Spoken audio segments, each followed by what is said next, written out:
భక్తివన్ ప్రేక్షకులకు నమస్తే. సత్సంగ కార్యక్రమానికి స్వాగతం. ఈరోజు మనం బాబానే ఎందుకు పూజించాలి అనేటువంటి టాపిక్ పైన మనము చర్చించుకుందాం. బాబాని చాలామంది కలియుగములో ఒక జగద్గురు ఎవరైనా ఉన్నారా అంటే అది బాబానే అని చాలామందికి అనుభవం అయింది. కలియుగంలో 72 మంది గురువులు ఉన్నారో ఆ 72 మంది గురువులను 5 మంది గురువులు పర్యవేక్షిస్తున్నారు. ఆ 5 మంది గురువులు ఎవరు? సద్గురువులు. మరి ఆ సద్గురువుల పైన ఆ 5 మంది పైన ఒక యోగి సామ్రాట్ ఉన్నారు, ఆయనే షిరిడి సాయిబాబా అని చెప్పారు. ఎవరు చెప్పారు? అది నేను చెప్పేది మాట కాదు, అది మెహర్ బాబా చెప్పారు. 25-30 ఏళ్ళు మౌనంగా ఉండి నాకు తెలిసినంత బాబా గురించి మీకు తెలిస్తే మీరంతా యోగులైపోతారు అనే విధంగా ఆయన చెప్పడం జరిగింది. మరి ఆయన ఎవరు అంటే ఉపాసనీ బాబా శిష్యుడు మెహర్ బాబా. మెహర్ బాబా ఉపాసనీ బాబా శిష్యుడైతే ఉపాసనీ బాబా గురువు ఎవరు అంటే షిరిడి సాయిబాబా. అంటే జగద్గురు షిరిడి సాయిబాబా, పరిపూర్ణ పరబ్రహ్మము. కాబట్టి ఇక్కడ మనం బాబానే ఎందుకు పూజించాలి అంటే నువ్వు బాబానే పూజించాలి కదా. నువ్వు అంతకుముందు ఇప్పుడు బాబా భక్తులు చిన్నప్పుడు బాబా భక్తులుగా ఉన్నారా? లేదు. రాముని భక్తులుగా ఉండొచ్చు, ఆంజనేయ స్వామి భక్తులు కావచ్చు, అమ్మవారి భక్తులు కావచ్చు, కృష్ణుని భక్తులు కావచ్చు, ఇంకా అనేక మంది దేవతల భక్తులు కావచ్చు. కానీ ఇప్పుడు వెంకటరమణ స్వామి భక్తులు ఉన్నారు, కోట్లాది మంది వెంకటరమణ స్వామి భక్తులు ఉన్నారు. కోరికలతో తిరుపతికి వెళ్తారు. మరి తిరుమలకు వెళ్ళినటువంటి వాళ్ళందరూ కోరికలు తీరుతున్నాయంటే తీరుతున్నాయి, అది వేరు. అంటే భౌతిక భోగ భాగ్యాల గురించి మన కోరికలు తీర్చుకోవడానికి కలియుగ ప్రత్యక్ష దైవమైనటువంటి వెంకటరమణ స్వామి దగ్గరికి వెళ్తాం. మరి వెంకటరమణ స్వామి అన్నీ ఇచ్చాడు. అన్నీ ఇచ్చిన తర్వాత భక్తి జ్ఞాన వైరాగ్యాలు అవి కూడా కావాలి కదా. మరి షిరిడీకి వెంకటరమణ స్వామి భక్తులు షిరిడి సాయిబాబా భక్తులు కాకూడదు అనేటటువంటిది ఏమీ లేదు. వెంకటరమణ స్వామిని పూజించవచ్చు, బాబాను పూజించవచ్చు, ఆంజనేయ స్వామిని పూజించవచ్చు, రాముని పూజించవచ్చు. కానీ సకల దేవత స్వరూపుడు షిరిడి సాయిబాబా అన్నటువంటిది సాయి సత్య చదివినటువంటి వాళ్ళకు అర్థమవుతుంది.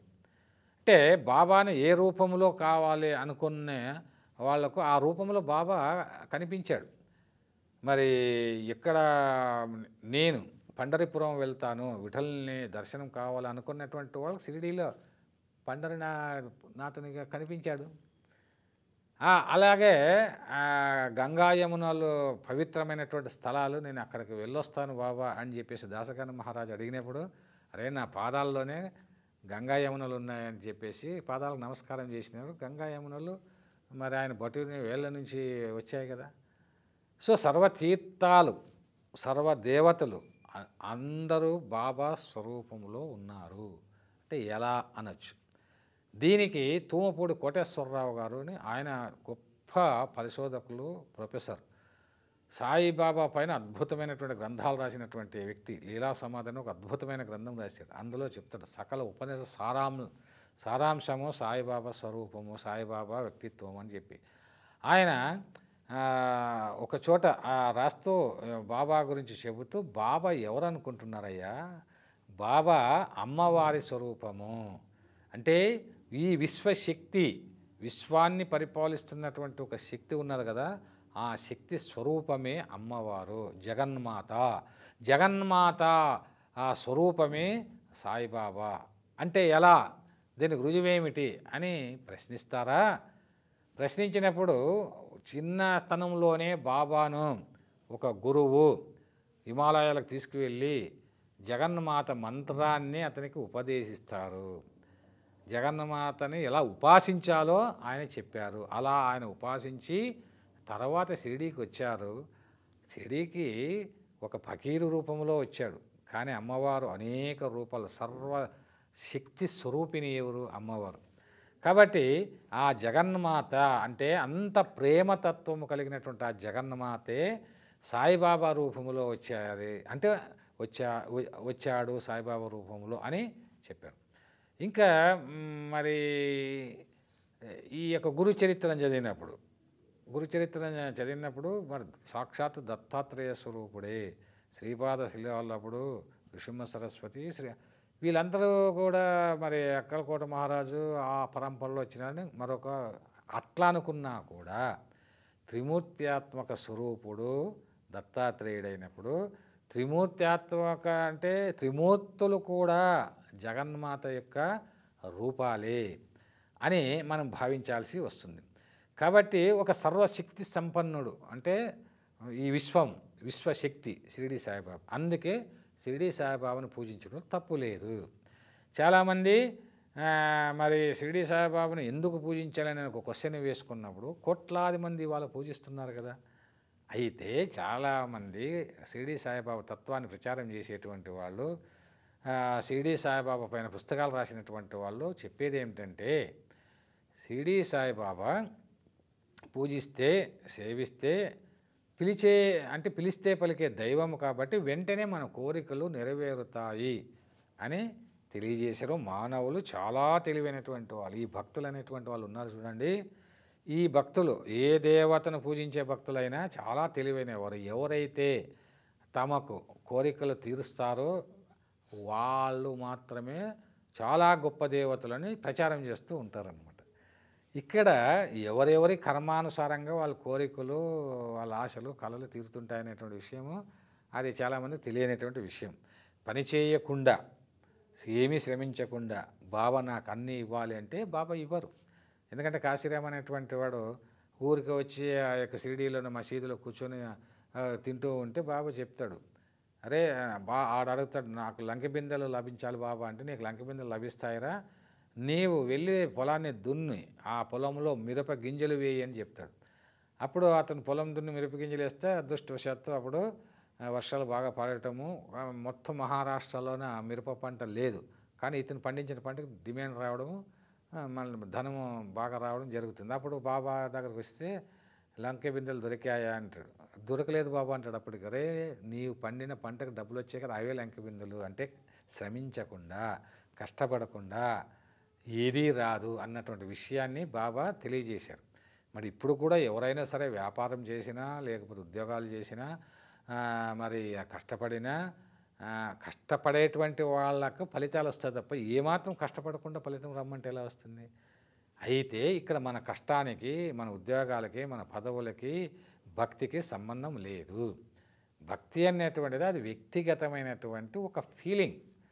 మనము ఏ దేవుణ్ణి పూజించినా, ఇప్పుడు నేను చిన్ననాటి నుంచి అనేక ఆంజనేయ స్వామిని పూజించాను, అదేవిధంగా అమ్మవారిని పూజించాను, రాముని మన వెంకటరమణ స్వామిని పూజించాను, అందరినీ పూజిస్తున్నాను, ఇప్పటికీ పూజిస్తాను, అంటే సేవిస్తాను, అది నా ఇష్టం. కానీ అట్లా గురువులు అంటే నాకు ఇష్టం కాబట్టి అందరి అంటే సర్వ గురువుల యొక్క స్వరూపమే షిరిడి సాయిబాబాగా నేను భావిస్తాను. అది నా యొక్క వ్యక్తిగతమైనటువంటి ఫీలింగ్. సకల దేవతా స్వరూపుడు షిరిడి సాయిబాబాగా భావిస్తాను, సకల గురు స్వరూపుడు షిరిడి సాయిబాబాగా. అలా భావించడం వల్ల నష్టమేమి లేదు. అంటే ఏదో విధంగా ఒక రూపాన్ని మనము ఆరాధిస్తాం, ఒక తత్వాన్ని మనం అనుసరిస్తాం. సరే షిరిడి సాయిబాబాగా నేను మరి తత్వాన్ని ప్రచారం చేస్తాను, ఆయన పూజిస్తాను, ఆయన నమ్ముకున్నాను కాబట్టి షిరిడి సాయిబాబా నాకేం డబ్బులు ఇవ్వడు, మరి ఊరికే ఇటువంటి జ్ఞానం మాత్రమే ఇస్తున్నాడు, ఏదో ప్రవచనాలు చేసుకొని నాకేం కార్లు బంగ్లాలు ఏమి ఇవ్వలేదు. అదే వెంకటరమణ స్వామి పోతే మరి ఆయనకు మొక్కుకుంటే ఒక 10 కోట్లు నాకు ఇస్తే నీకు 1 కోటి నీ ఉండిలో వేస్తాను స్వామి అని మొక్కుకుంటే ఇస్తాడేమో అని చెప్పేసి నేను అనుకుంటే అంతకన్నా మూర్ఖత్వం ఏమి ఉండదు. ఎందుకు అంటే ఇది భక్తి అనేటువంటిది వ్యాపారం కాదు. మనము నువ్వు ఏ దేవుణ్ణైనా పూజించు, కానీ పవిత్రమైనటువంటి మనసుతో. సకల దేవతా స్వరూపం, ప్రకృతి, పంచభూతాలు, విశ్వము అంతా ఒకే శక్తే. నువ్వు అల్లా అన్నా, యేసు అన్నా, రాముడు అన్నా, అందుకే అంతా ఒకటే అని చెప్పేసి బాబా తత్వంలోన అల్లా, యేసు, రాముడు అందరూ బాబానే అని బాబా భక్తులు బాబాను పూజిస్తూ ఉంటారు. కాబట్టి బాబాకు కులము లేదు, మతము లేదు, ప్రాంతము లేదు. ఈ విషయం అందరికీ తెలుసు. అంటే రూపాన్ని బట్టి మనం ఏదో ముస్లిమనో లేకపోతే బ్రాహ్మణుడనో ఇట్లా ఊహించకూడదు. అందుకే బాబా తన యొక్క కులము గురించి, తల్లిదండ్రుల గురించి చెప్పలేదు. మీరు బాగా గమనిస్తే కలియుగములో ఏ గురువుని తీసుకున్నా ఆయన ఏదో గోత్రానికో లేకపోతే ఇంకో దానికో కులానికో మతానికో చెందిన వాళ్ళగా మనకు అనిపిస్తారు. కానీ ఏ కులము ఏ మతానికి చెందని ఏకైక దేవుడు లేదా గురువు ఎవరైనా ఉన్నారు అంటే ఈ 4 యుగాల్లో ఒక్క షిరిడి సాయిబాబా అనేటువంటి విషయాన్ని భక్తులు గమనించాలి. దానికి కారణము కూడా ఉంది. ఏంటంటే భగవంతునికి కులం లేదు, భగవంతునికి మతం లేదు, భగవంతుని కులం ఒకటే. అది ఏమిటి భగవంతుని కులము అంటే అదే ప్రేమ కులము. భగవంతుని మతం ఒకటే. ఏమిటి మతము అంటే అదే మానవత్వము. మానవత్వం లేని గురువు కానీ, మానవత్వం లేని దేవుడు కానీ ఎక్కడ ఉండడు. మరి అలాగే మానవత్వము లేని మనిషి కూడా ఉండకూడదు. ఏ భక్తునికైనా మానవత్వం లేకపోతే ఆడు అసలు భక్తుడే కాదు. కాబట్టి మానవత్వం అంటే ఏమిటి? సాయితత్వమే మానవత్వం అని చెప్పారు కిరాల భరద్వాజం. ఏమిటి సాయితత్వము? ఏమిటి ఆ మానవత్వం అంటే ఆకలిగా ఉన్న వారికి అన్నం పెట్టేవాడు, గుడ్డలు లేని వారికి గుడ్డలు ఇచ్చేవాడు. చీమలకి మన అడవిలో పోతున్నటువంటి శ్రీరామ్ అతను చీమలకి చక్కెర అతని దగ్గర దాచుకున్నాడు. దొంగలు వచ్చి కొట్టినా కూడా ఆ చక్కెర జోలి పోయారు కాబట్టి వాళ్ళని చంపాడు అతను. ఇది గమనించాలి. కాబట్టి సమస్తమైనటువంటి రూపాలను, ఒక పిచ్చుక రూపంలో, ఒక కుక్క రూపంలో, ఒక గేదె రూపంలో, అన్ని రూపాల్లో బాబా కనిపించాడు కదా.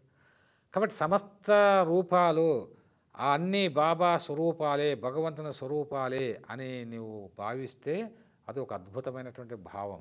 అప్పుడు నువ్వు హింస చేయవు. అప్పుడు నువ్వు ఏది తినాలి, ఏది తినకూడదు, ఏ జీవిని హింసించకూడదు అనేటువంటి ఒక తత్వానికి నువ్వు వస్తావు. అలా వచ్చేదే సాయితత్వము. అందుకే బాబాను ఎక్కువ మంది, కోట్లాది మంది ప్రపంచవ్యాప్తంగా పూజిస్తున్నారు. అంటే వాళ్ళంతా తెలుసుకోవాల్సింది ఏంటంటే ఒక సాయితత్వం అనేటువంటిది సమానత్వము. ఈ కమ్యూనిజంలో ఉండే సమానత్వం కన్నా గొప్ప సమానత్వము సాయిజంలో ఉంది. సాయిజమే నిజం నిజం నిజం అనేటువంటి విషయాన్ని అందరూ తెలుసుకోవాలి. కానీ నేను కమ్యూనిస్ట్గా ఉన్నానంటే ఉన్ననాడు క్యాపిటలిస్టు, లేని నాడు కమ్యూనిస్టు, ఒకనాడు రియలిస్టు, మరోనాడు షాడిస్ట్ అని నేను 22 ఏళ్ళ వయసులోనే కవితలు రాశాను.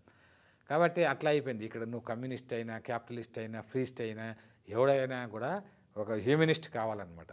ఆ హ్యూమనిస్ట్ అంటే కరుణ, జాలి, ప్రేమ, ఇది నిలువెల్లా ఉన్నటువంటి నిలువెల్లా అంటే కంపించిపోవాలి వాటి కోసం. అదే సాయితత్వంలో ఉన్నటువంటి పరమ రహస్యం. అందుకే సాయిబాబాను అలాంటి విలువలను బోధించినటువంటి జగద్గురువు కాబట్టి బోధించడం కంటే ఆచరించి చూపించాడు. తన వద్దకు వచ్చే వాళ్ళందరికీ వంట వండి, ఆడు కుష్ఠరోగి అనకుండా, నాగపూర్ కోటేశ్వరుడు బూటి అనకుండా అందరినీ సమానంగా చూశారు. కాబట్టి అన్ని కులాల వాళ్ళని, అన్ని మతాల వాళ్ళు నా బిడ్డలు అనుకున్నారు. కాబట్టి ఆయన నేను ఫలానా ముస్లిం అని చెప్పలేదు, ఫలానా హిందువు అని చెప్పలేదు. ఒక మానవత్వాన్ని ప్రబోధించినటువంటి మహోన్నతమైనటువంటి గురువు. కాబట్టి అందరూ సాయిబాబాని పూజిస్తున్నారు, సేవిస్తున్నారు, ధ్యానిస్తున్నారు. అందులో తప్పేం లేదని ఈ సందర్భంగా ఎందుకు పూజిస్తున్నారు, ఎందుకు పూజించాలి బాబాని అంటే మనకు ఒక అద్భుతమైనటువంటి ప్రేమతత్వము, ప్రేమమూర్తులుగా, సేవామూర్తులుగా మనం ఉండాలంటే సాయిబాబాని పూజించాలని ఈ సందర్భంగా తెలియజేస్తూ ఈనాటి సత్సంగాన్ని ముగిస్తున్నాను. ఓం సాయిరామ్.